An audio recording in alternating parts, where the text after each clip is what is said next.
There we go. Hmm. So I'll just give it a moment or two. Yeah. I'm going to share this on my Facebook page too. Thank you. Yeah, thank you. Mm.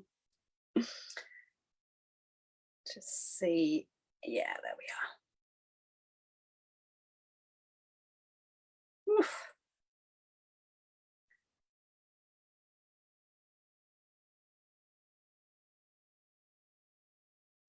Hi, everybody that's with us. Just bear with us while we share it along.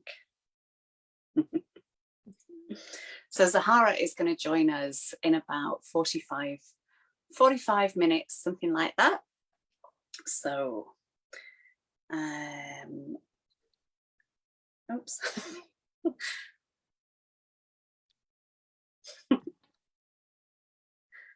Oh my goodness. I've become a little bit dysfunctional on the old forgotten what to do. There we go. Oh, goodness. Okay, I'll do that later. So, for those of you that don't know me, I'm Denise and I'm the host of Love Speaks Love, and my beautiful guest today is Theresa Luttenegger. Have I pronounced that right? Yeah, you did beautiful. It's Swiss, yes. Yeah, Luttenegger. Mm-hmm. Welcome, welcome, welcome. It's really beautiful to have you here. Thank you so much, honey. It's sweet to connect with you again. I often feel like there really nothing ever needs to be said between us. You know, there was such a recognition. Once I had the recognition of you, it was just like, oh. Yeah. And it's that feeling of, oh, I didn't realize I've been missing you until you're here. Yeah. It's that like, oh, I've been waiting so long. Here you are. It's super sweet. It's definitely one of the joys of life on the planet this time around is the soul and heart recognitions that it's like they just come in perfect timing, and you often don't see them coming, and then and then it's the sweetest reunion of hearts. Sometimes I think it's the only reason I came. Forget the rest of it. It's like I wanted to go to the family reunion, you know, and I wanted to play. You know, and yes, the play is what we call ascension, or, you know, embodiment, or whatever word we use for it. But it's like, it feels like a great, like a class reunion or a family reunion at the roller coaster ride, or the, you know, at the amusement park. So yeah, that's a perfect way to frame it. Mm-hmm. Yeah. Okay, so normally for those of you that haven't seen Love Speaks Love, we normally start with just a little bit of a heart connect and just a short visualization, really, just kind of opening it, you know, with a little bit of ceremony, really. So I'm getting the nudge to do that, and I know it's going to feel really comfortable to have my eyes closed. It's actually really not easy to keep them open, so that's awesome. So if you're in a position to close your eyes and it's comfortable to do so, then I invite you to join us in that. But if you don't feel to, that is equally fine. And let us all breathe together. Let's take a few long and slow deep breaths. Breathing in love. Breathing love into every cell of our bodies. Breathing love into our beautiful hearts and throats. And releasing anything that your body is ready to let go of on your out breath. Releasing any old energies, any old programs, whatever your body is ready to shed.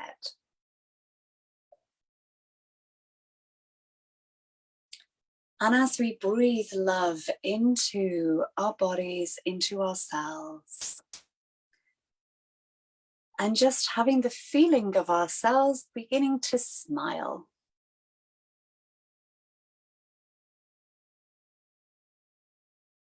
And feeling that connection between all of us. Feeling us all breathing love in the one unified field of love. Feeling all of our hearts together as one. And bringing our awareness to our hearts, to our heart space.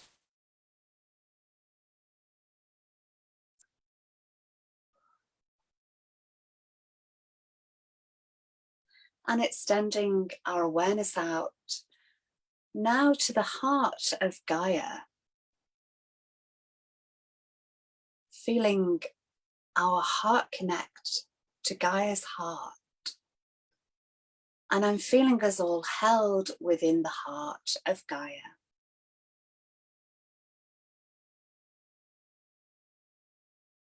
Feeling Gaia's love for all of us. Feeling her joy.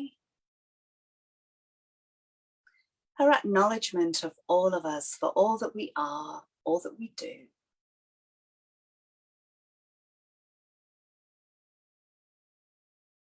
And just feeling held in that beautiful heart space. And extending the heart awareness out to the heart of the sun.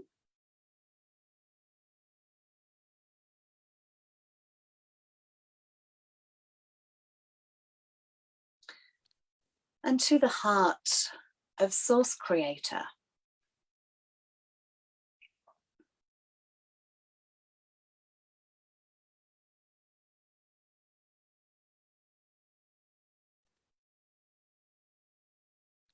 And feeling that beautiful connection between all of us. As I said before, whether you're watching us live or on the replay, if you're on YouTube, feeling us all connected in this one now moment.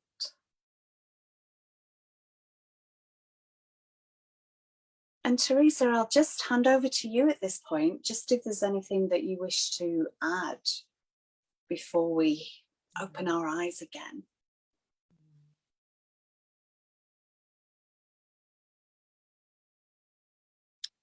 I've been prompted lately to notice how the heart of Gaia is also in me. And I guess I would invite anyone to notice how her heart, how its heart is inseparable from your own. Lately, I felt the heart of Gaia in my yoni. You might feel it in your lingam, you might feel it in your solar plexus. It's been a heart expansion in all of the cells of my body. So if that resonates for you, you might notice how she lives in us and we live in her.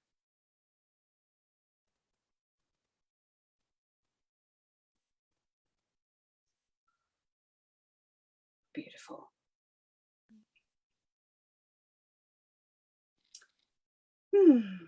Okay, that was just perfect. Thank you. Thank you. So just moving our bodies in whatever way feels right. Opening our eyes if we wish to when we're ready.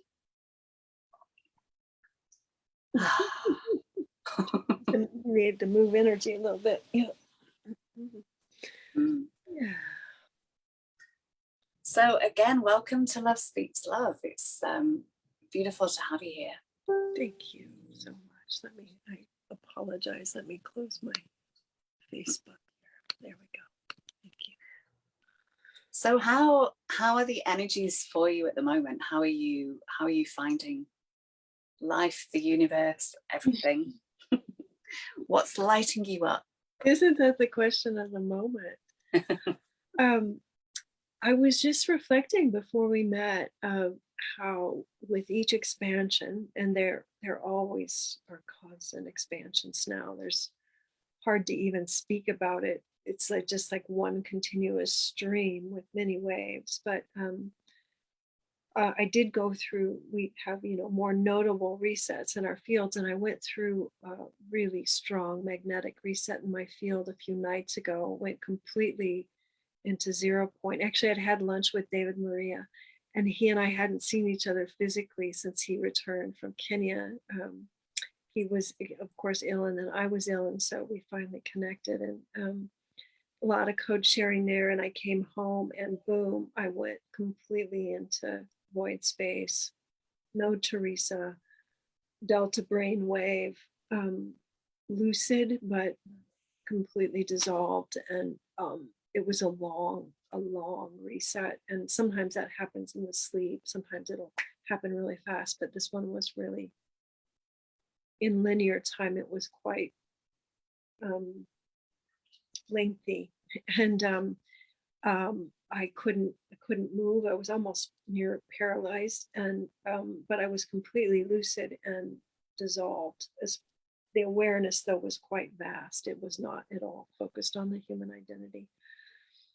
And it took me a couple hours to really come back. And I always notice when we go into the pregnant void, which for me is one of the most beautiful experiences of reunion, of we're always in union with source, but to get to experience that from the emptiness, the emptiness or the voidness of the feminine aspect of source, it's so yummy to me. And but when you kind of coalesce, when the field coalesces again back into some sort of functioning identity, you notice that pieces of the linear story about self have dropped out. And I was literally messaging with a friend of mine, and he recognized what I had gone through, and was helping me orient a little bit. But we expand, in a sense, dissolve into the void. It's that beautiful in-breath and out-breath, constantly being.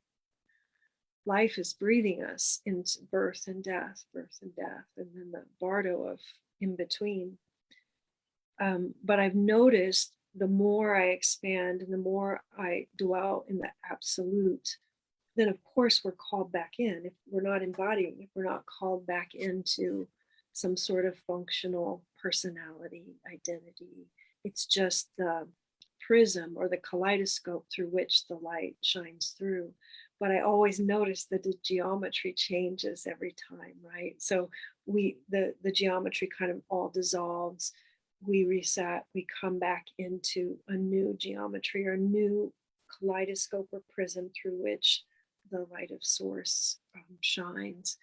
And it's like, everything looks the same, but it's not. And so you're looking through almost like your own holographic projections are changed. Your own sense of your own hologram has changed. And all of that to say, what I've noticed is that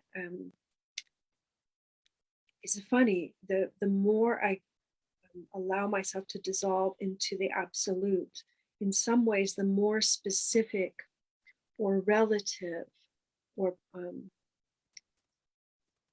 unique my energetic signature becomes. And that dance between the all and the all and the very specific is a constant source of fascination for me.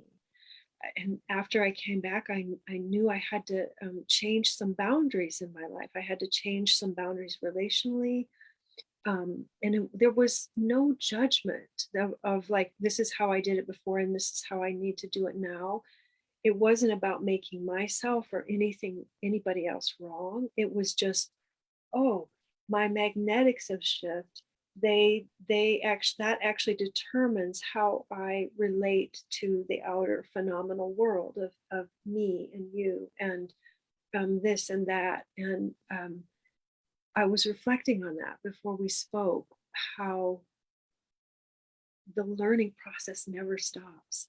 It never ends. And because we are in these holographic projections, these meat suits, and it is the specific streaming of the light of God in this vessel, and that I'm constantly learning to come back to now, to feel how that energy wants to express through me. And you might say to feel how I want to express it, but sometimes my experience is so passive in that I'm so aware of being lived through. And it's not that I don't take action, that masculine energy does come through me after receiving the inspiration, the feminine inspiration, then I act. But even the actions, I see that I'm much less attached to the identity, much less attached to the actions I take as a result of breathing in source energy, of breathing in the light that I am, that is the inspiration for the action. And I know I'm speaking of this in really general terms, but it ends up becoming very specific, and it looks personal. Like I just told my twin flame, who were very good friends, not lovers, and he's coming to visit, and I haven't seen him in a year, and I'm super excited because it's always a lovely reunion. And I changed some of our dynamics, and he received it so beautifully. And and it was not even personal to him. It was like, oh, we used to do things this way, and now this is what's correct for me right now. So that's a specific example of just dissolving into the absolute and then coming back into our new configuration. And the truth of that is we do that every day with every breath. And to the degree we can maintain awareness that what appears to be continuity is actually one quantum bubble to the other, to the other, to the other. Even though it appears there's linearity, even though it appears to be connection. So that's what's in my awareness right now, is an absolute reverence for the dance between the absolute and the relative. And moment by moment, listening and feeling for how source wants to express through me. And me being source too. So I could say how I want to express. Did any of that make sense? Absolutely. Yeah. Absolutely. Thank you. Yeah.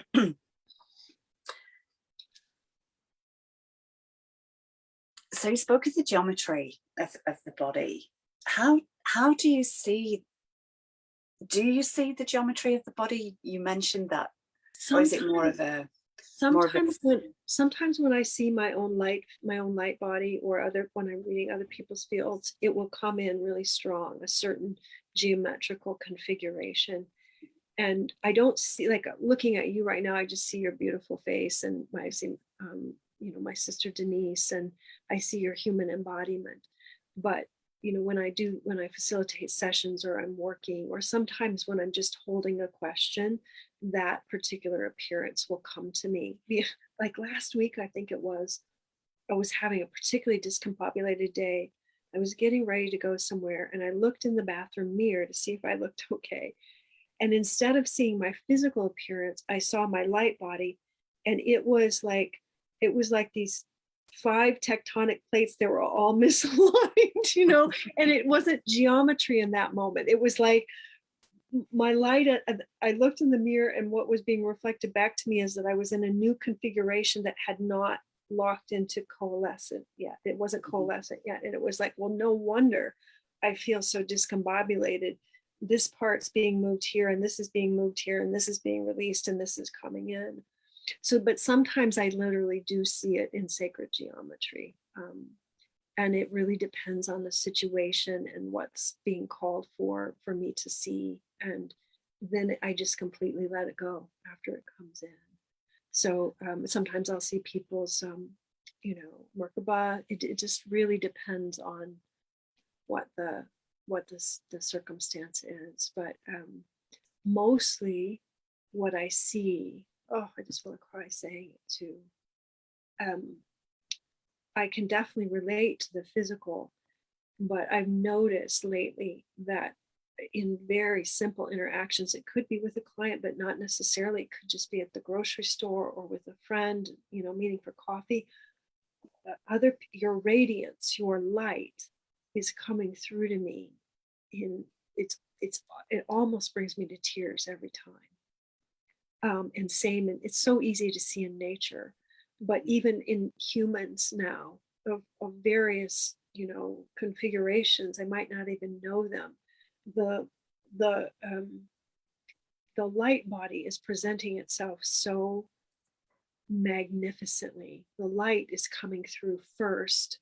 I often, the other piece of that is I often can't remember people's names anymore because I'm so relating to their light signature, to their frequency. And people I've known for decades, I'll just like blank, just it's gone. Particularly if there's not a current resonance between their human name and the light signature. Yeah, I don't know if that answers the question, but yeah, it does. It does. I love what you said there, and about like the tectonic plates being all, I think it's like you look like a mess, Theresa. That's what I thought. Like, you're just a mess. But I think a lot of people will relate to that, and will. I certainly did a bit of it. Okay. Yeah. It comes in spontaneously, I guess, just when I need it. I don't usually go looking for it. It's just one of those things that, like, inner ear or guidance might come in. It just will show up in my inner sight.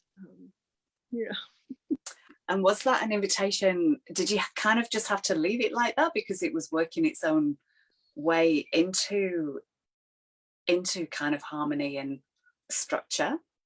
Yes. Let me make sure I understand your question. You mean how do I modulate that information in my like at the time when you saw that, was that like just saying to you, look, this is going on, this is why you're feeling like this? Yes. It was a message from myself to myself, like, it's okay, you're discombobulated. Almost like the message was, of course you feel discombobulated. Look at your field. You are in such a massive transition.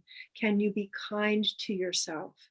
Because you really are not coalesced.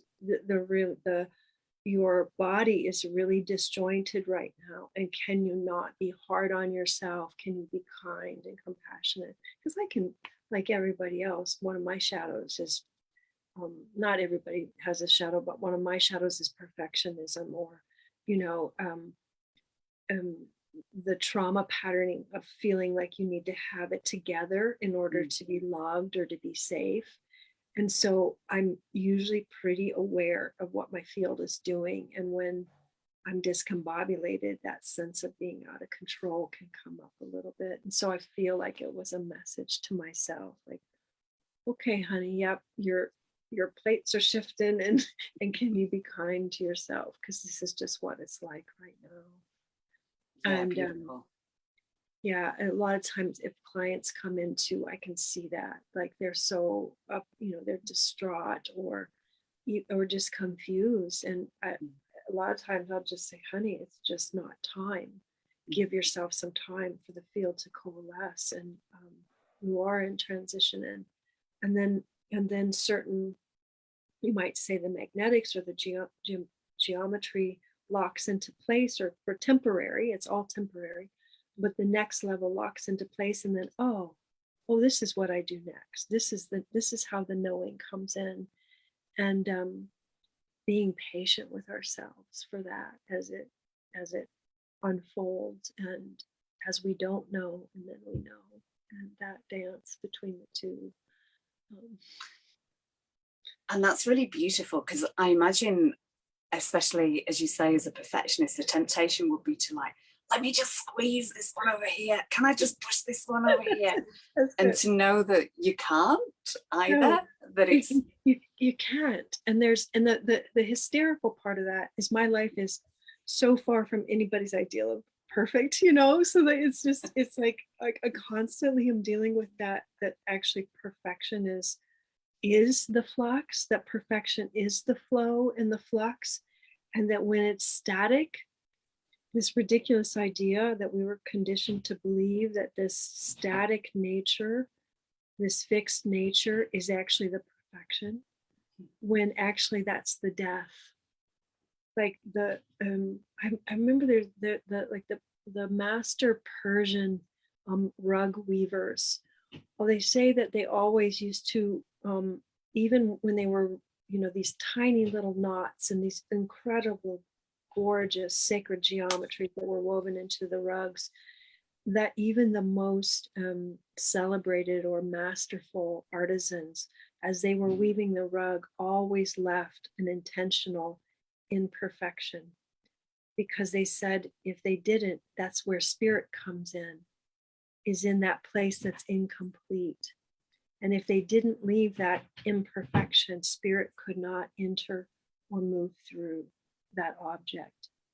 And that has, even though I can get caught in my human ideas about perfection, that's always sat with me, that was, wow, this is how spirit inhabits us. If we were fixed or coalesced permanently, that's when we die. That's when we've completed our cycle. And yeah, I'm just giving myself a pep talk about my own perfectionism, because my life is not, it's its own grand mess. Yeah, grand, beautiful chaos.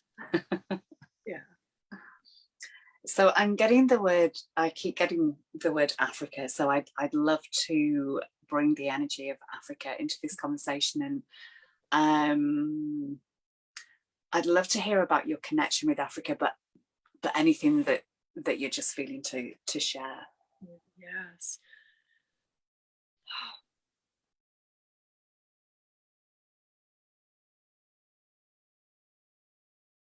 Just feeling the heartbeat and the drum beat of Africa, the mother root beat. When I was 17, my higher self came to me and reactivated the cellular memory of ascension, and gave me for 3 nights, gave me a preview of ascension. Now I was 17.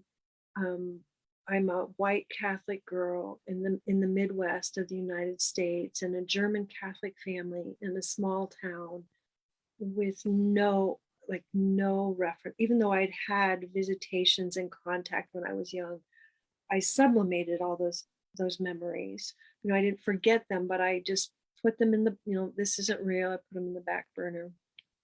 And but my higher self came in and basically gave me the juice at 17. And I did not have the tools to unpack that at that. There was no way for me to unpack that at that age. But it was all placed in my field, or reactivated in my field. And a big part of that I could grok at the age of 17 was that I had to get to Africa. And the way my 17-year-old interpreted the information was, the earth is in trouble. We have to save her. That's why I'm here. I'm going to cry saying this, because it was very, very emotional, and it has driven my life. But the earth's in trouble. We have to save her. And in order for me to do my part, I have to get to Africa. And I saw very specific faces, and I saw myself living there, and in tribe, and I saw my family there, my heart family. Of course, I didn't have any of these words at that point. And at the end of the third night, after the third visitation, I went to my parents and I said, I've got to get to Africa. I've got, you know, they thought I was insane, and I didn't understand it. But that those 3 nights drove the rest of my entire adult life. As you know, many people who have experiences like that, they will. So Africa, I didn't make it to Africa until I was in my 50s. I received that download, but it stayed with me and it shaped decisions. And when I consciously met the information about ascension, I'm like, oh, this is what I've known all along. I just didn't have these words. I didn't have these concepts. I still didn't know, even in 2010, how when I went through one of my, when all the, not all, doesn't come on completely, but just such a massive leap in my psychic perception. I didn't know how Africa fit in, but I did know it fit in. And everything in my life then conspired me to get there, but I didn't land on the continent until October of 2017. And once my feet hit the ground, a whole other layer of, because basically our DNA, it serves as a key and a lock.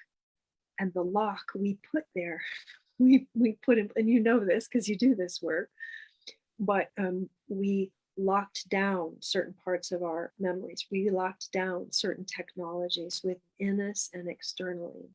We locked down the Atlantean master crystals. We locked down all sorts of codes and technology and parts of the living library until we were ready to process that much energy and that much light with integrity. And Africa stepping onto the continent was receiving part of my heart back that I had not been able to access until I gave myself permission to find it.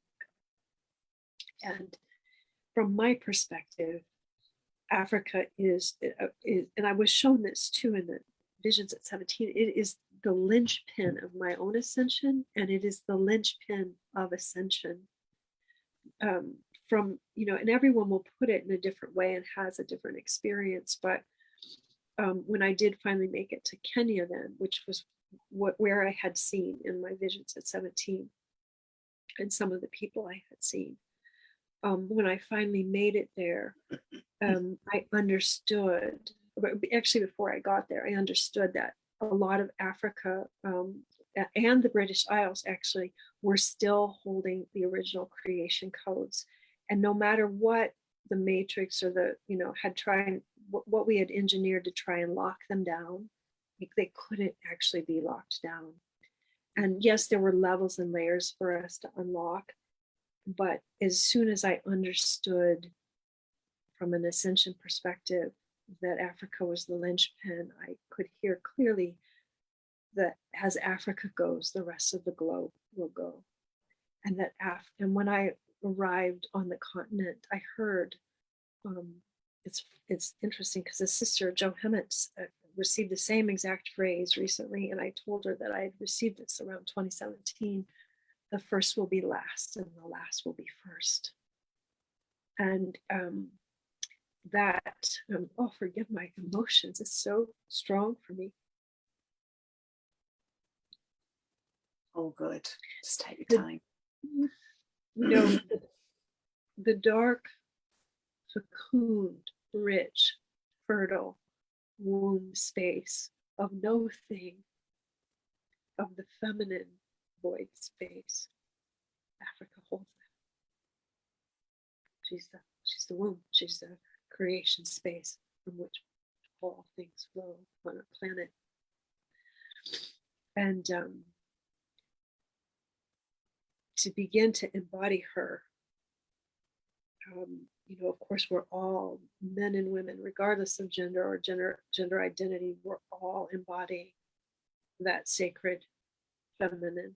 And to feel it in the land, to see it in the faces of the dark, literally, like some of the Kenyans, they reverberate that blue, royal, purple blood that comes from the blue beings, from the realms of the blue beings, through their black, dark skin.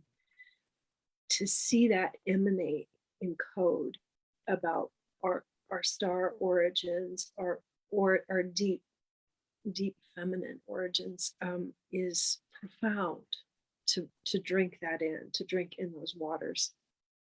And so everything in my life conspired to get me there, and a lot of falling apart conspired to get me there. And it bleeds through. Africa bleeds through everything I do. It is why it's part of why I'm, in coming back to the British Isles to assist with the raising of the Venus temple that Zahara and I are obviously not the only people doing, but we're holding space for. Those codes and that light and the Venusian signatures are interwoven with Africa. That deep, dark, feminine energy. It rings, it sounds, it echoes, it bleeds, it merges. It's through everything. And I don't know if any of that made sense. It's so emotional for me still. The profound sense that my mission, if you will, I don't like that word very much, but for being here was to restore that into completion again, to restore that into, so that each of us could all receive it in its fullness and its wholeness, that would be restored to reverence within our hearts, and that would bring Gaia back into balance. And so that's a really long answer to what Africa means to me. But to me, she's the heart of ascension. Yeah, no, that was a perfect answer. There was so much in that. And interesting what you said about the British Isles as well, still holding that. Yeah. I have not heard a lot of people speak publicly about this. I just recently had this huge aha about it. But when I was in Ireland in 2018, before I flew to Kenya, I was flying with a Kenyan woman, a light worker, grid worker, who was born in Kenya, but living outside of Dublin. She had been a guardian for a series of a human guardian, there are other guardians, but a human guardian for a series of portals in County Kerry, that when I walked onto that land in Kerry, I was in Africa. The merge of it was, of course, to the physical eye, it looks a little bit different. The frequencies were exactly the same. And Beth, her name is Beth, she knew that. And she knew it because she grew up in Kenya, because she is a Kenyan woman. And she knew for a time she was the human guardian for that. And she, when we got there, I knew then that there were parts of the British Isles that also hadn't been locked down, or the attempt to lock it down couldn't stay in place. And the energy bled through in the most beautiful way, shone through the land. It rose up out of the land. And basically, when you were walking into Africa, you were walking into the original Eden. And so the places in County Kerry that I were, and there are other more locked down places around Dublin and County Meath, but there are so many pockets, at least in Ireland, and now I've discovered in Wales and some in England as I've done energetic work, that these original codes of us unseparate from source, of us never having forgotten that we were playing as source incarnate, that all of that is available. And so that the other piece that I meant to mention is recently I grokked that some of the original Africans inhabited the British Isles long before the lineage of people that we call the Celts, right? That we call the Celtic. And I I had never worked with leprechauns before, but when I was doing energetic work in Ireland, that leprechauns are pulling on my tail and they're playing, and they're also this kind of fierce. They're very playful, or my experience was they were very playful, but there's a fierce authority to them too, fierce authority, and a very earthy power. And I was talking to a friend, and she said, Theresa, you might not realize this, but there are a lot of people who say that the being we call the leprechauns are actually Africans who were living in a higher, who had access to higher dimensional realities, and you might know them as the pygmy tribe, as the Ata. I think it's Ata is the politically correct term for the tribe. And all of a sudden, like everything I had experienced in Ireland and Kenya went, the light bulb went on. I'm like, Africa was here. Like, this isn't crazy. Africa was here. Africans were here. The beings that lived the original creation codes, that lived in the Lion Kingdom, inhabited these lands, and they're charged with the same magic of the original Eden as when you go on the continent of Africa. And so all of these connections I had seen finally just collapsed into one. No wonder I find Africa in the British Isles, that signature of the original Eden. And I've always felt that the people and the places with the most intact connection to source, with the strongest memory that they were the divine incarnate, often had to be enslaved the most brutally. If we were to play this game of separation and we didn't want us to access our own God power, we would have to enslave those that remembered. And so the incredible oppression of Africans, of the continent, the colonization of it, and the Irish too, particularly the incredible misogyny in Ireland, the control of women's sexual energy, because that's what we're looking at. We're looking at when we look at Africa, we're looking at self-sourcing sexual energy, meaning I do not need anything from outside of me. Not that I'm not completely interconnected, interdependent, and in love with all of phenomena, but I am so sovereign that I know I literally can reproduce.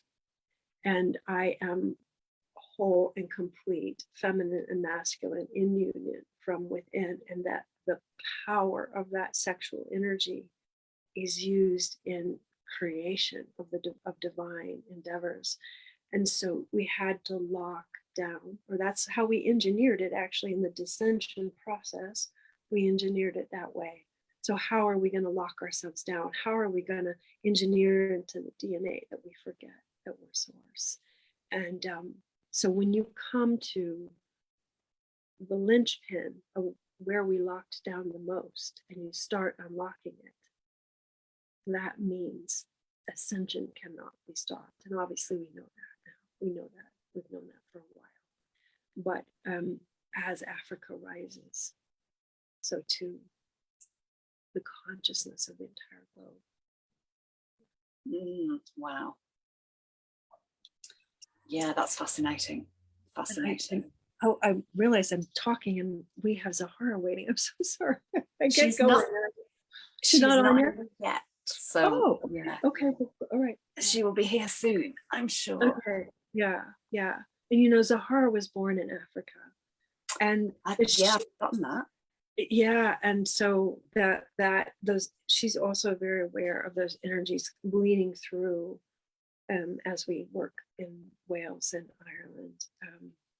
And even though we're not going to be in England, I've been working energetically with certain nodes there too. So it really,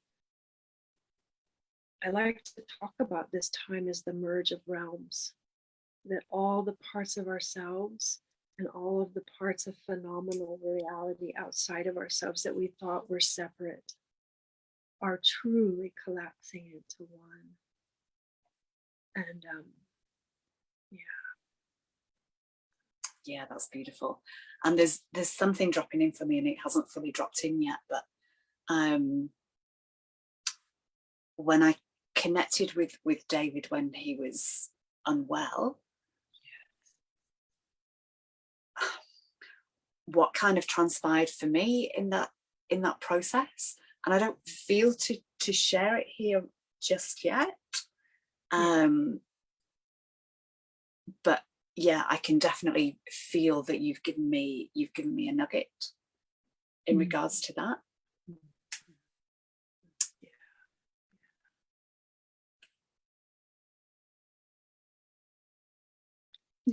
Oh, look who's here. Oh, yay.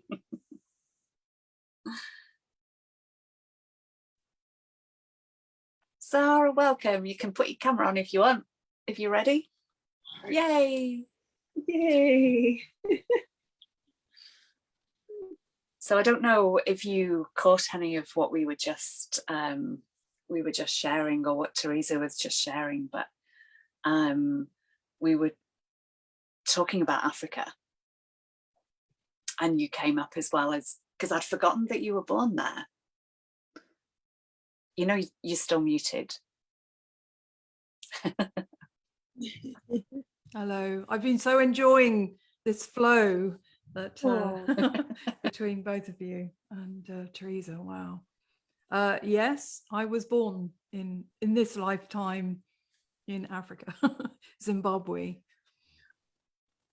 Yeah. And it's really interesting, because I haven't really fully connected with Africa, but we've spoken about this before. My connection's more with Australia, which we can't really separate Australia and Africa either. So it's like that part of that land mass was my stronger connection. But I have been connected since I connected with David in Africa, and the seer as well. I can't. His name is Samuel. Yeah. Samuel. Yeah, and the mountain, Mount Kenya.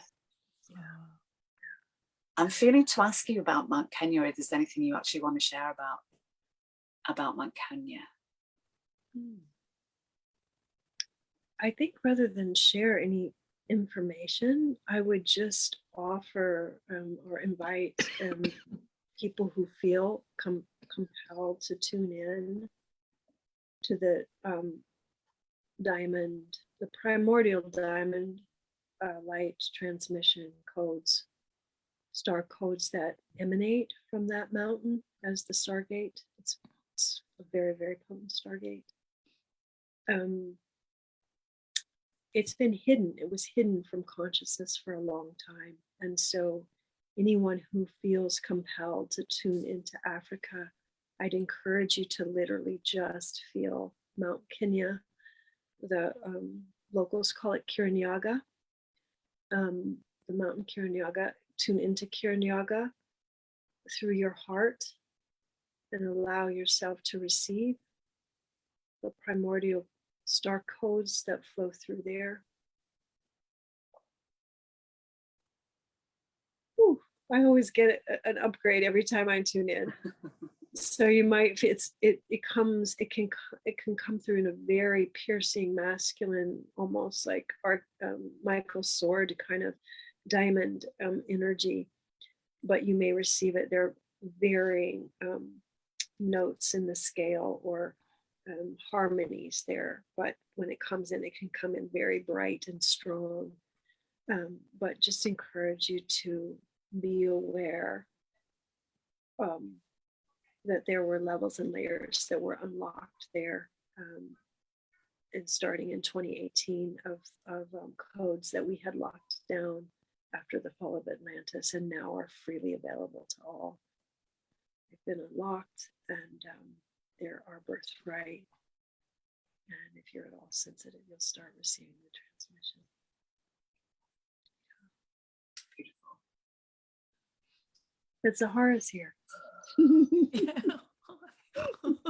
I'm so excited to see you. I have had so much fun playing with this woman. Is like, you know, just an incredible honor to co-create with Zahara. I know you know this, Denise. Like, just talk about like a powerhouse of light and gifts and artistry and love. And Oh, thank you, Theresa. Yeah. I'm a bit speechless. Yeah. I'm in discombobulated mode. Now that you've that's where I'm sort of that's kind of been where I've been in the last I don't know, since Thursday. yes, talk about someone who's getting rearranged right now. On a physical level. So so that's so to reference to my light, that is very abundantly received. Thank you. Oh. And you both are very beautiful, so lovely to be here. Yeah, welcome back. Welcome back. It's been a while. I don't know when, but it's been a little while. How was before we talk about the stuff that you're going to do together, how was Wales? How was the mountain? Which mountain? The mountain I live by, or the Golden Crystal Mountain? Yeah, the Golden Crystal Mountain. Beautiful. Has golden healer crystal there, and so the being, I mean, how to shape this in words, but the being that is the mountain and the beings within the mountain are so warm and welcoming, and I feel I think it's the energies you've been tuning into. I'm not going to burst into tears. It is sort of similar to where I am based here. Where I'm based here, I'm by a mountain that's is the center of a valley, and so the Golden Crystal Mountain is. It feels at the center. When you're at the top, you can just see the whole valley below, and there is a row of hills that kind of go in a line. So the sacred geometry there is still, I feel it is flowering, but it also flowering within me. But there's one that you drive around to get to the Golden Mountain, and that's really been calling. The moment I went there, you go around it, and it's like it has a real divine feminine presence. The Golden Crystal Mountain is, well, again, it's sort of what we call feminine and masculine. It's all expanding, but yes. So you've got dragon energy there. It feels quite masculine. Feels quite masculine in some ways, but so healing, yes. And abundant. Maybe just interject. I was going to say the golden dragons there are, it's sometimes when I tune in there, and I haven't been there in the physical, but so much of this transmission comes through Zahara's being, you know, because she's embodying it, and it feels like, I don't know what you call that, but that hub of golden dragon energy is unlike anything I've ever tuned into. I mean, you might be used to it, Zahara, because you've been living with it. But to me, it's like, do you want to visit the golden dragons on the planet? Go to Wales, because it's like, wow, you know, the emanation that I feel in terms of a dragon collective. Intact, strong, primordial there, just incredible. Sorry to interrupt. It's all perfect. Yeah. Talking the dragons. Right? Speaking of the dragons, yeah. Is she awake? Is that a sleeping sound? No, that's she was asleep. She might have been dreaming of dragons. She's woken up and she's convinced somebody or something wants to get in. And there's nothing on the physical, even walking outside. So she's convinced. But sometimes she has a dream and she's you know In the dream. hello, no, everything's fine, darling. Yes. Those that don't know, Zahara has a gemma. She has a beautiful, what kind of, oh, there she is. Hi, Gemma. Yeah, Princess Jack Gemma. Yes, yes. She is. Yeah. Okay, so you both are collaborating on this potent, very potent retreat that you're doing together. So Ireland, Wales, tell us where, whatever you want to share about it, where you're going to be. You have at it, Zahara. Oh, okay. So a few of us, and that includes Theresa and I, had messages from Venus resonance, and Venus resonance includes Gaia and so much more, and can be the divinity, can be energies, codes, morning star, planet, love, so much. Rose. Oh yes, and the sacred rose lineage. Yes, and so it feels like eons have been gathering. We've been gathering, and so it's also moving within the source codes of water. Yes. And many of us have been feeling the call to work with, play with the resonance in water. So we were tuning. Sorry, carry on. No, I was going to say, if I could interject there, I feel that's why the Venus temple is most accessible in the British Isles right now, is because of the pure water sources, because of the nature of water coming out everywhere in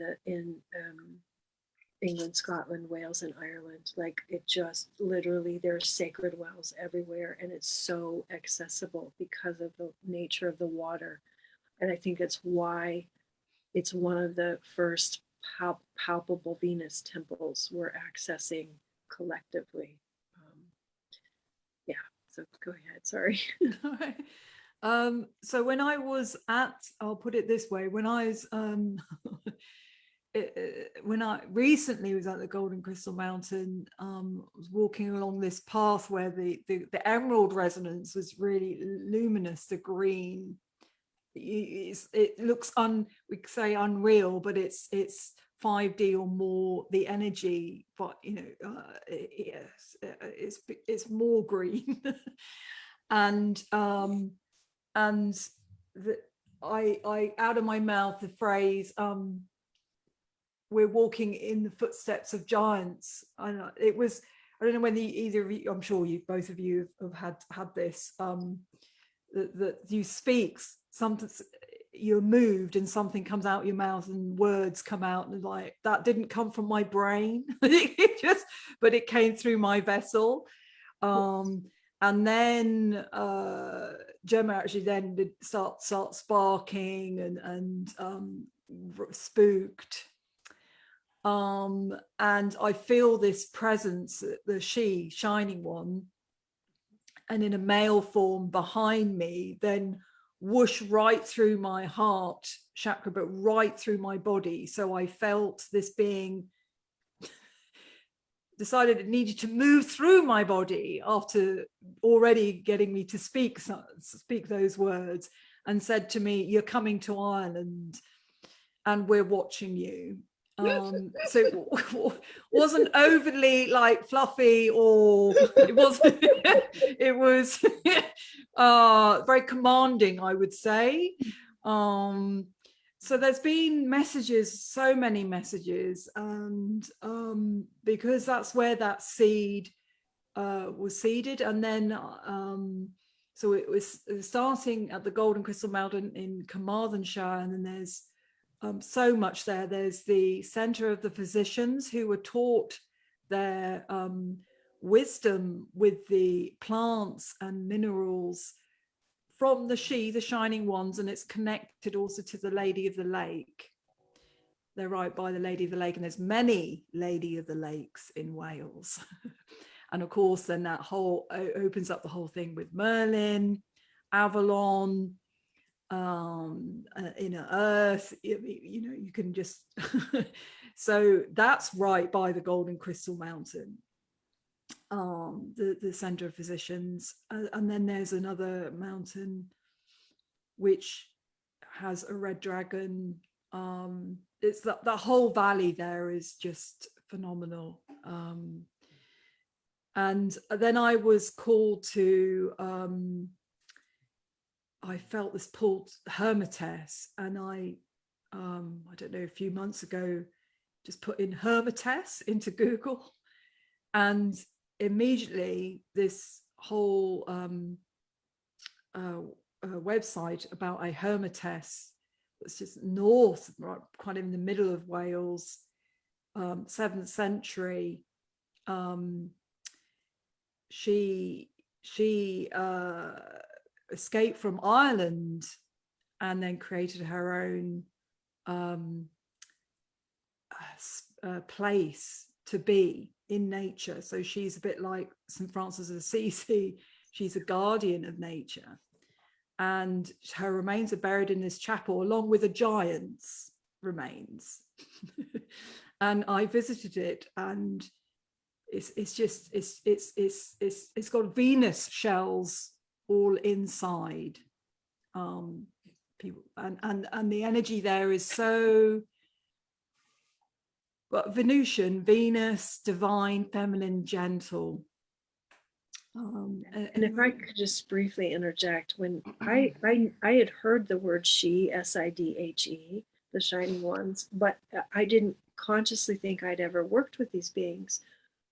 So Zahara's sharing transmissions from the she, and I'm like, this is the Venusians. This is. I knew the energetic signature immediately, and I said, these beings have been with me since I was a child. I call them the Venusians.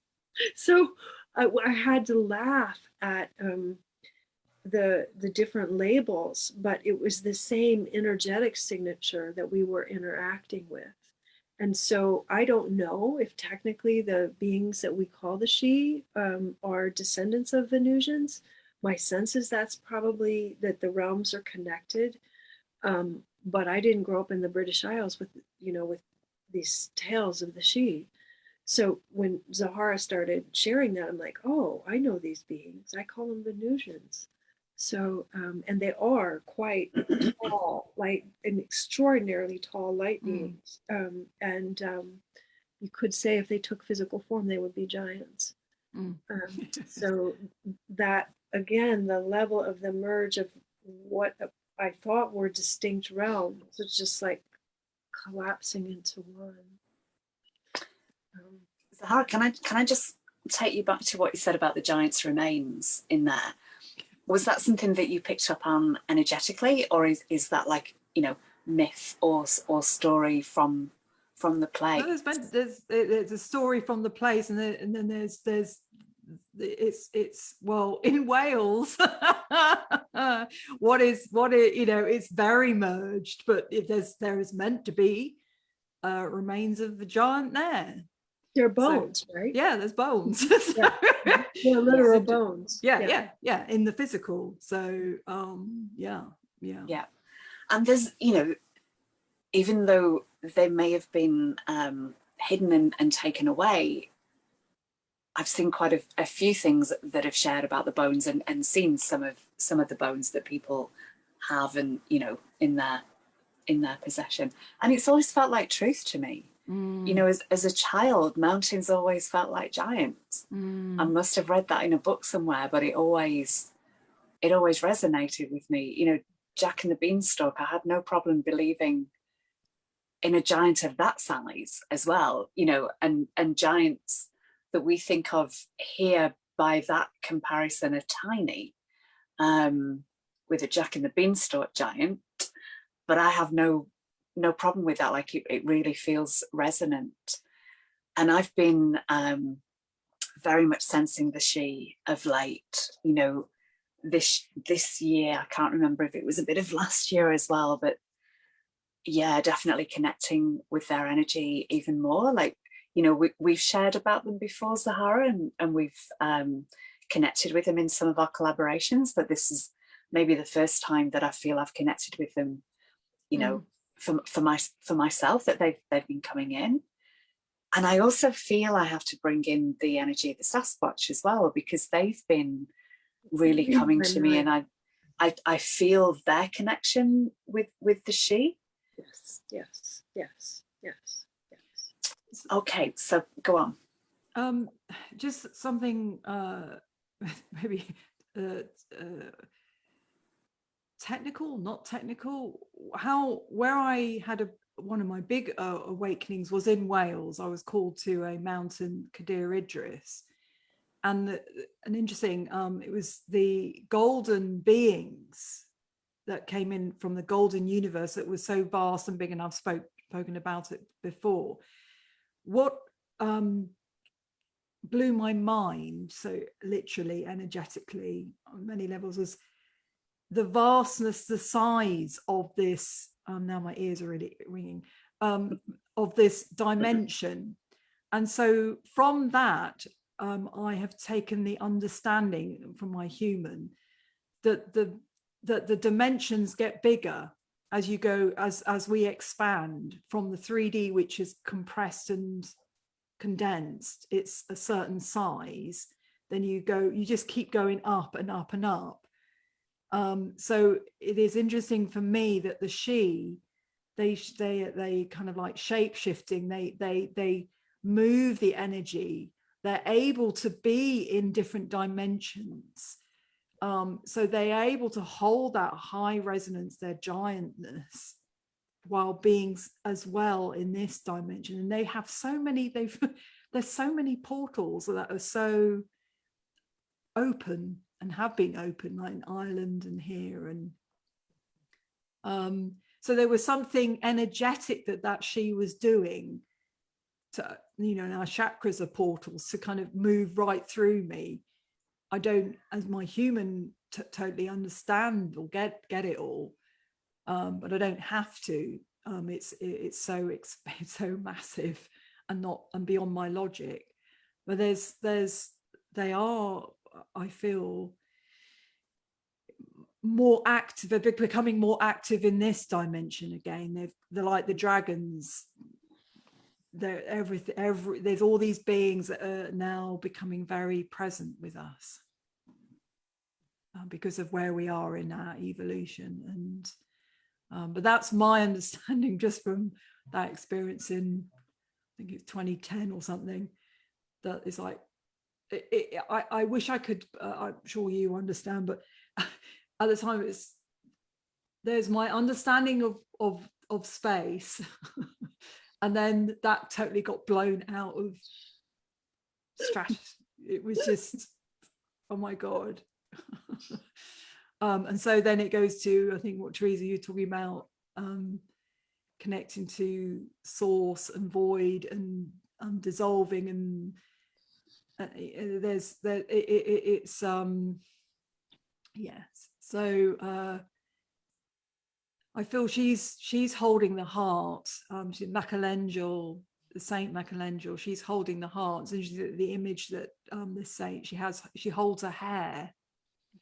And Yes. She holds a hair animal, you mean? Yes, Yeah. with Yeah, not she's a protectress, is she? Yeah, so that's we so on this pilgrimage that we were called, both Theresa and I felt the energy of Venusian Venus energy spiraling up from the heart of Gaia, and I got a message that Venus and Gaia are one. So then we talk about dissolving and merging and expanding, and yes, I'm just aware of the time, so that's why I'm like sure I'll just end there. I think we're good. Okay, so that's the Wales part. So you've got Ireland as well. It's not the Wales part. We've actually then there's this Tibetan lake where this water, where I went with Joe, who's been mentioned, and Agnieszka, where the water was doing vertical ripples when it was really still. That's got a whole, I mean, you could just spend 2 hours just talking about that lake, and Theresa has a whole connection with the Tibetan lineage. Then we go to Anglesey, which is the Stargate diamond resonance, which where the Druids were retreated, and I know that that's where they ascended, because it's a Stargate. On Holy Island, Anglesey, there's this amazing mountain, and then we go to Sligo, which in this lifetime, I think it was 2013. There's a whole connection with the She and Venus, and it connects in also with Newgrange, and there's so many weavings. and Theresa and I both been I got this strong experience of this, I would say, the artery, the main artery, the heart of Gaia that links. It's an energetic artery from Ireland all the way to Africa. But there's this yes, so we start in Wales and we go we end it in Sligo. So that's the pilgrimage, anchoring in the Venus temple within us, whoever's been called, whether physically or remotely, because we need people to anchor in where people are, as well as doing the actual route. Would you be doing a Zoom call from somewhere as well? Yeah, we're doing 3. So we're doing the Golden Mountain, then the Stargate in Anglesey, and then completing in Sligo, which is the goddess mound, Maeve's mound, which the resonance there is phenomenal, incredible. So yes, so people can join the Zoom as well. Yeah, awesome. Yeah, the energy coming in on this call is like just a bit ridiculous. It's so hard to like try and focus on everything that's coming through. There's a lot. Wow. There are so many stories we could tell you even now, and we haven't physically done the pilgrimage, the synchronicities and the merges and the connections of many lineages, many threads being rewoven together into a full tapestry that were separated out. Yeah. And it's more, this is more than, I can't even begin to, it's not, it's a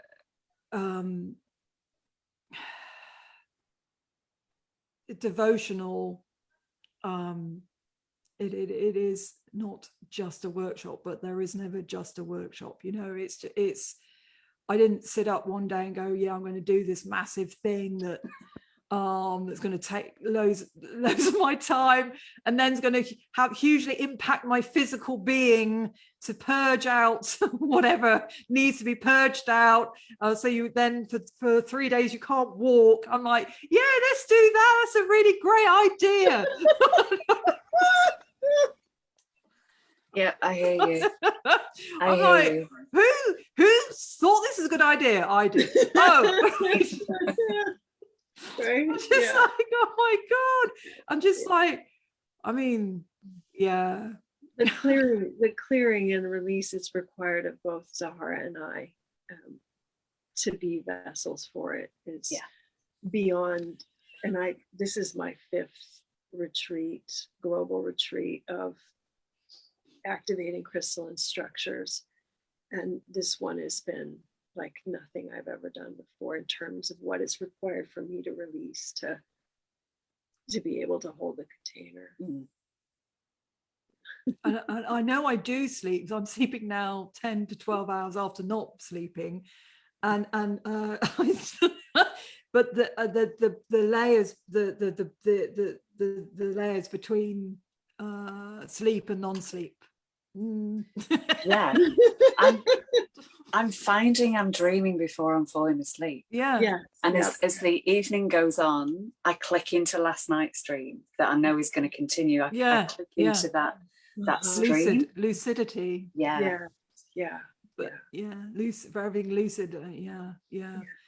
And then my walking around, I mean, because I went walking up to this mountain up here, and then there was a deer that was strung on this wire fence. Half of its lower half of body was gone, and deer, about spirit, the Sacred Heart.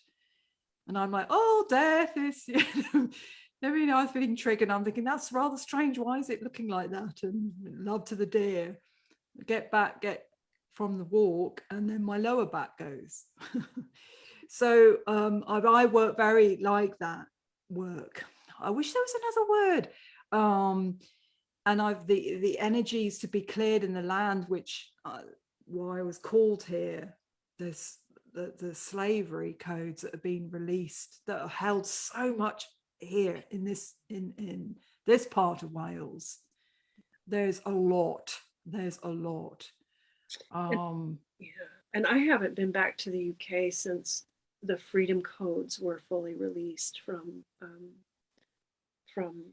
the United. They originated out of the United States, from a gateway out of the United States that gatekeepers here opened. And so there's a lot of clearing of enslavement stuff in this.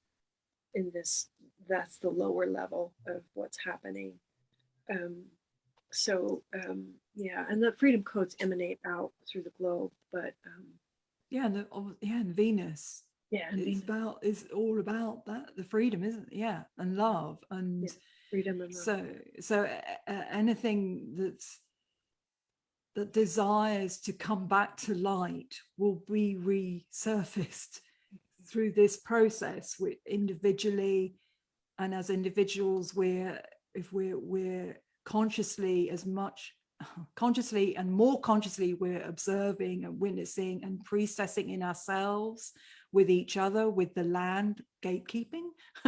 We're seeing it in the massive collective discombobulation. When Theresa, you're talking about your own process, I was thinking, whoa, it's just being really played out collectively.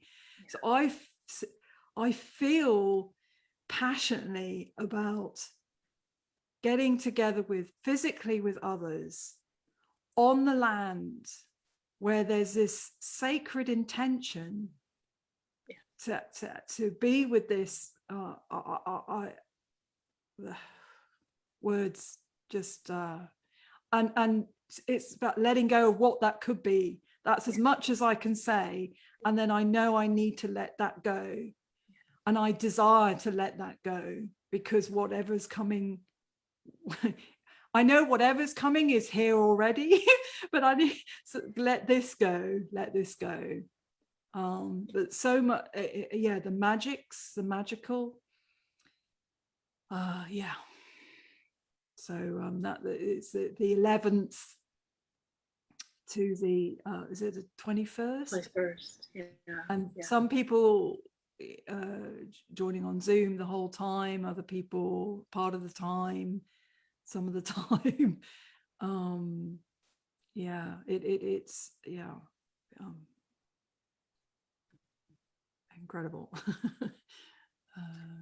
I saw a white deer on my way back from Glastonbury this time, Oh wow. but I was on a train. Yeah, so high-speed train, and I was like, oh dear, oh, white deer, and then I was gone before I had chance to even, like, yeah, because they were in the field and I was on this high-speed train. So, but it was definitely a white deer. I don't even know what part of the country I was in. I can't even remember what part of the whether it was the first quarter, you know, which part of the train journey it was, but Yeah. yeah, wow. I will say just briefly, what came to me early when Zahara and I started this retreat just kind of came through us. Neither of us had any intention towards or idea. It just, or this pilgrimage just came through us. But some of the key words that came through were the merge of beauty and freedom as the highest truth, like the reweaving together of beauty, freedom as the highest truth. And in that weaving, those are the three words: beauty, freedom, truth. Is the Kundalini serpent, is the sovereign sexual energy, and as a creative expression, as a creative force of Gaia, of the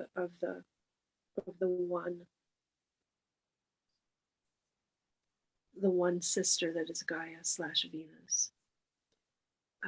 And it's hard to put these words into concepts in a linear language because it's all coming together into one. So that what we called beauty, or what we called sovereign sexual energy, or what we called freedom, are being woven together into this diamond light of truth. And we're embodying that as the crystal temple of Venus Gaia. And my human doesn't know what to do with that, but my human has messy life, but so much of my heart understands it, so much of my light understands it. And that's, if I had to summarize what we're up to, even just the merge of our own bodies as Gaia, the realization that this is Gaia. You are Gaia. She's Gaia. This is Venus. You are Venus. She's Venus. And that embodied realization is blowing me out of the water right now, just other deeper levels of the inseparability of all consciousness. It's so humbling and amazing and exciting. I loved what you brought in at the beginning of Gaia being, in our hearts as well, not just us being in the heart of Gaia, but Gaia being within our hearts. I got a big hit off that. And did I mention this? Yeah, something that I've been very aware of for a few weeks, relating to what you were saying about the freedom and the sexual the sexuality. I've been really feeling into the energy of chastity belts and just the reality of chastity belts. And yeah, I've still got a bit of work to do with that, and I've been getting something going on with my left groin. Yeah, I've energetically removed him from my field. It's been a while, but yeah. I feel like I've done that work before, but I feel like there's more. More.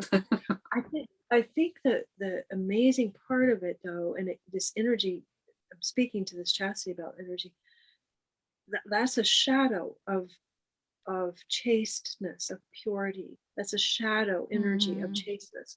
But the true energy of purity, the true energy of virginity, meaning whole unto yourself.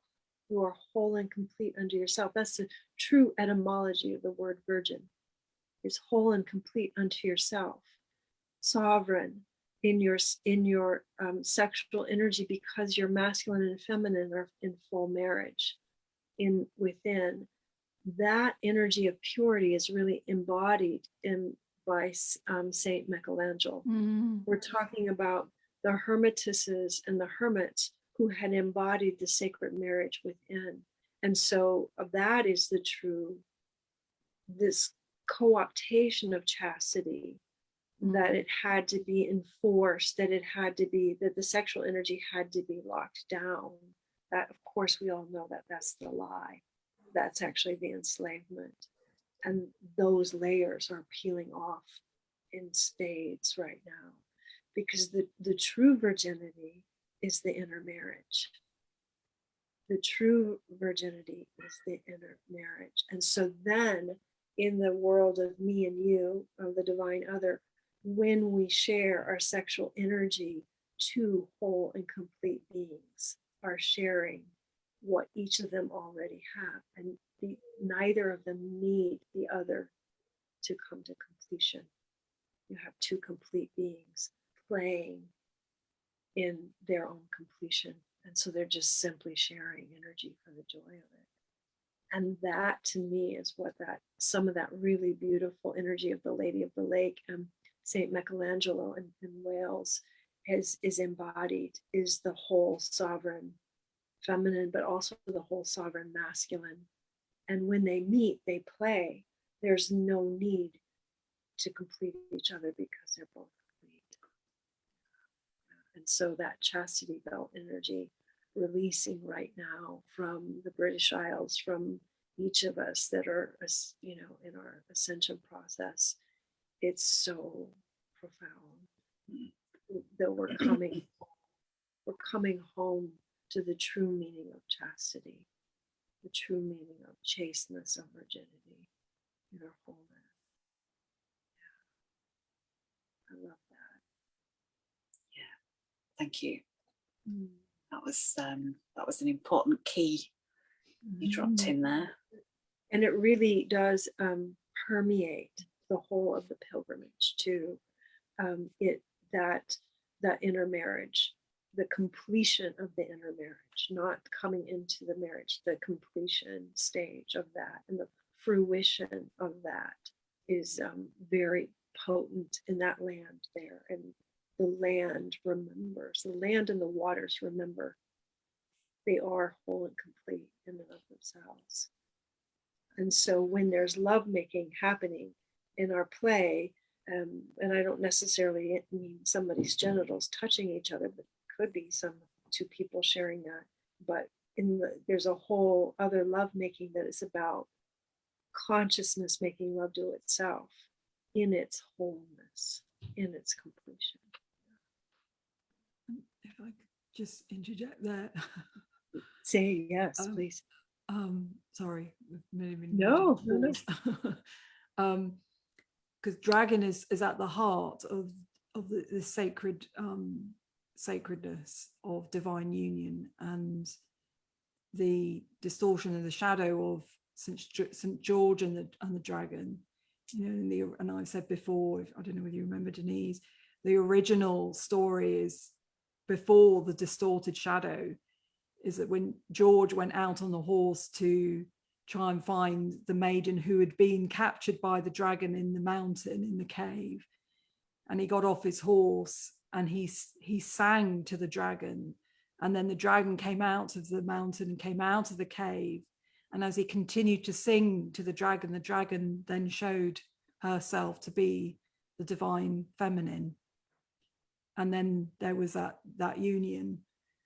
And so for me, the dragon is the protector, and is often shown as holding, I think it's a divine child energy, the gold resonance, And so for me, the start of the pilgrimage of being with the golden dragon energy is there to assist that kundalini, that awakening, and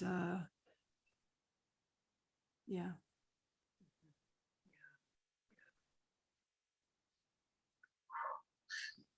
Which is the rose, which is the rose. Yeah, thank you.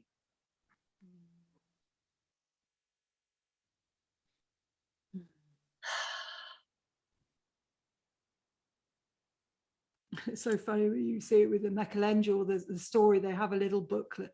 It was that someone's written with a little drawing, and how the Christian have tried to, again, like St. George and the dragon, tried to fit it to their structure.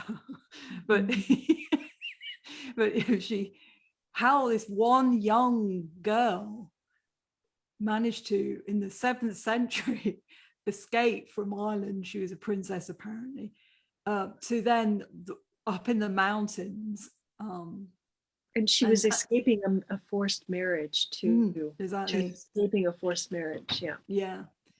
And so, and she shone her beauty, and then protected this hair from this other prince who was hunting, and her beauty and her love and her lightness blew him away, and then other women heard of her and then flocked to her, so that they then created this community.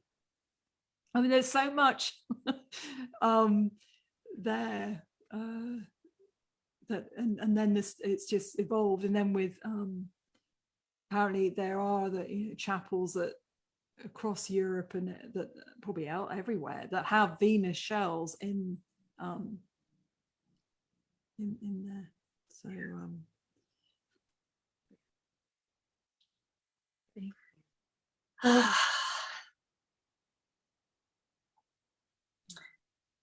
Is there anything else wanting to be shared into the space?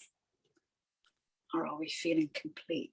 I don't feel like it's quite complete yet, actually. Well, I just wanted to say, on a very practical note, if people still feel drawn to the pilgrimage, that we had set a deadline for payment, but we're told by Spirit that many were actually going to come much beyond our deadline, our human deadline. And so, if you want to connect in physically, if you're still interested in coming to the pilgrimage, please contact Zahara and I, as well with the Zoom calls too. That's still open. We opened the gate on Saturday, and I wanted to talk about that. And it was quite potent 2-hour call of the opening of the gateway. And then there'll be calls from all 3 of the power nodes of the temple.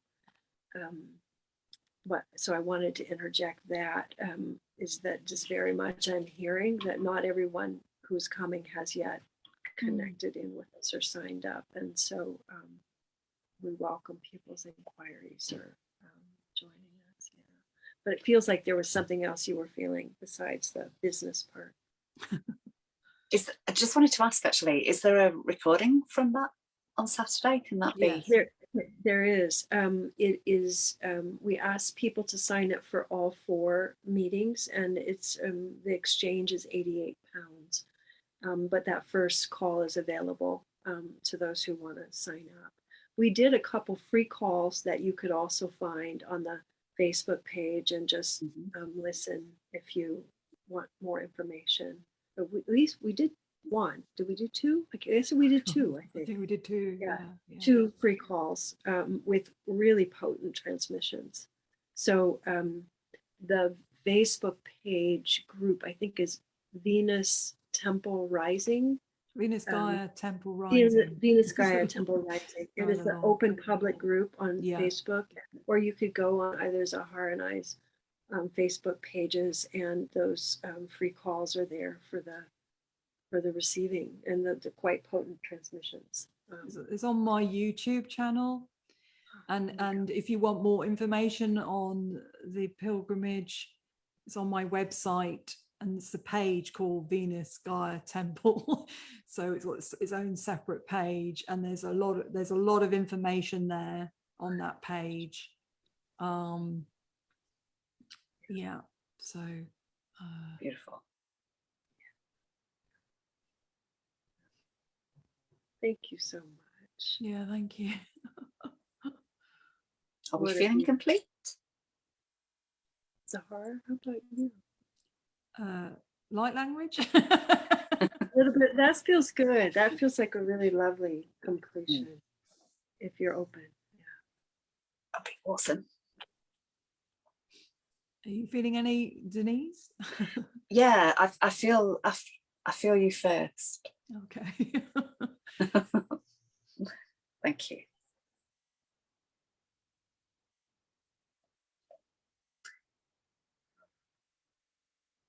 Moya naya kaya moya ye.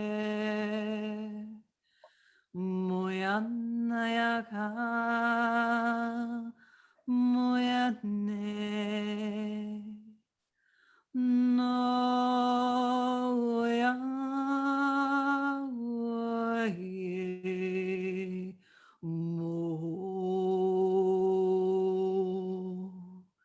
Nayak ot uye ak yat argut yak at arkut kur yan mian hurian nia huruyat arku.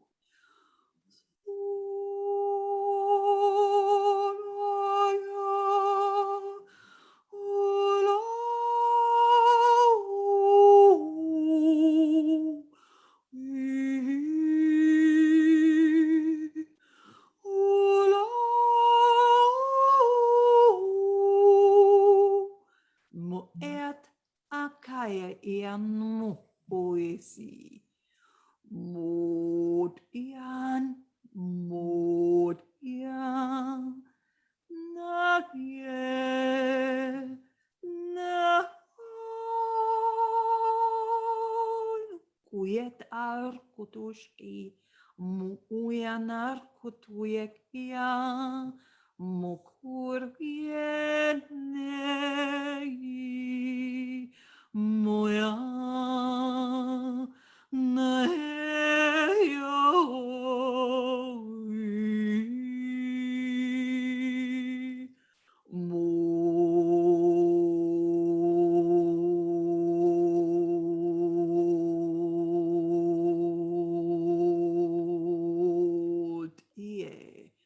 Mayat o koya yanarki. Yes, uru ura ura uru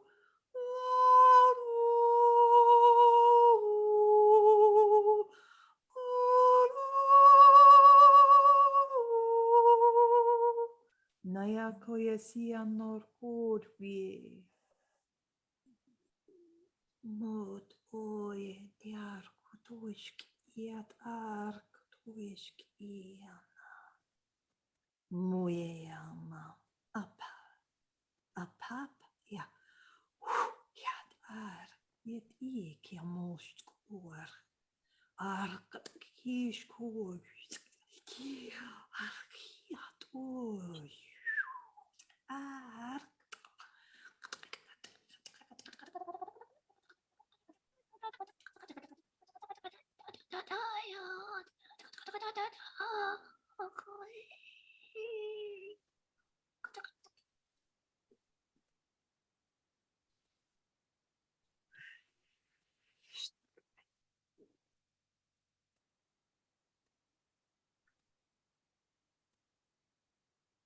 Yalat ada ornai ya papa na kutu para tikiti para tikiti ko tu ta in ni hatu no ko papa na ta ni hela hia to para na kita to ma papa tikita kapata tu ta pata tikita papa tu ko tikita pata tu ko tikita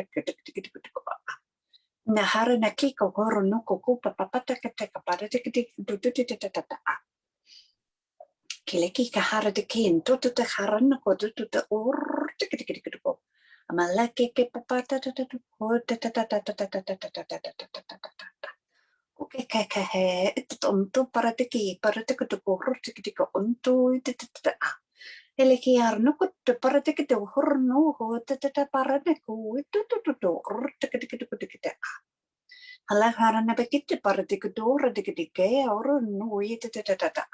Ni or tek do tek pamba oi no rana kita gora de kita oi an leki her no korra da ki a por dui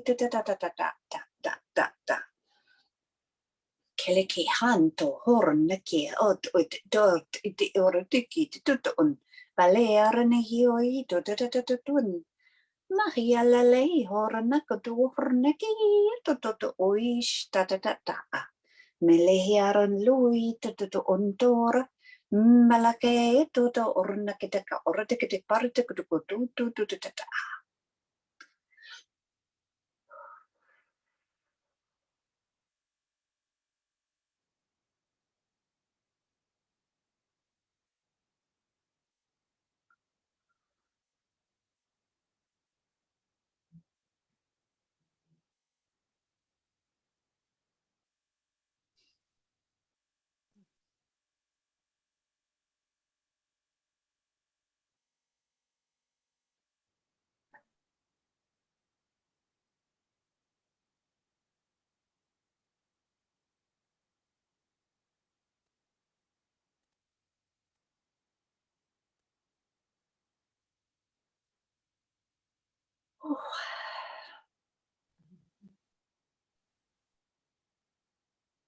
Wow.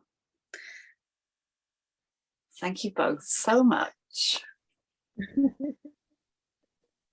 Thank you. And thank you to everybody who's been with us. Thank you, all of you here on the live and on the replay and on YouTube.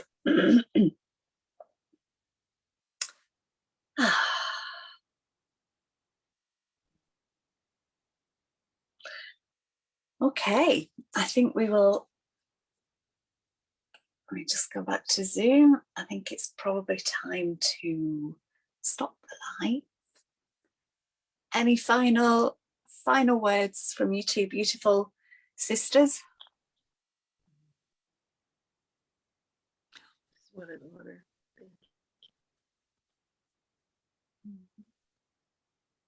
Thank you for being here. Thank you for being here, everybody, at this time. All that we do are being, we've got this. We're so loved and supported and assisted and assisting each other, and I think more of us are realizing why we are here, more of us individually. That's why we feel so present in this body, because so much of our soul aspects are coming back to being here. This grand conjunction. Yeah, now we're creating something new together, and I have never heard the birds singing like they are at this time, never before. And I'm sure all of us are experiencing nature, and it's not just because we're waking up. Nature is, something's occurring, which you know, so remember this.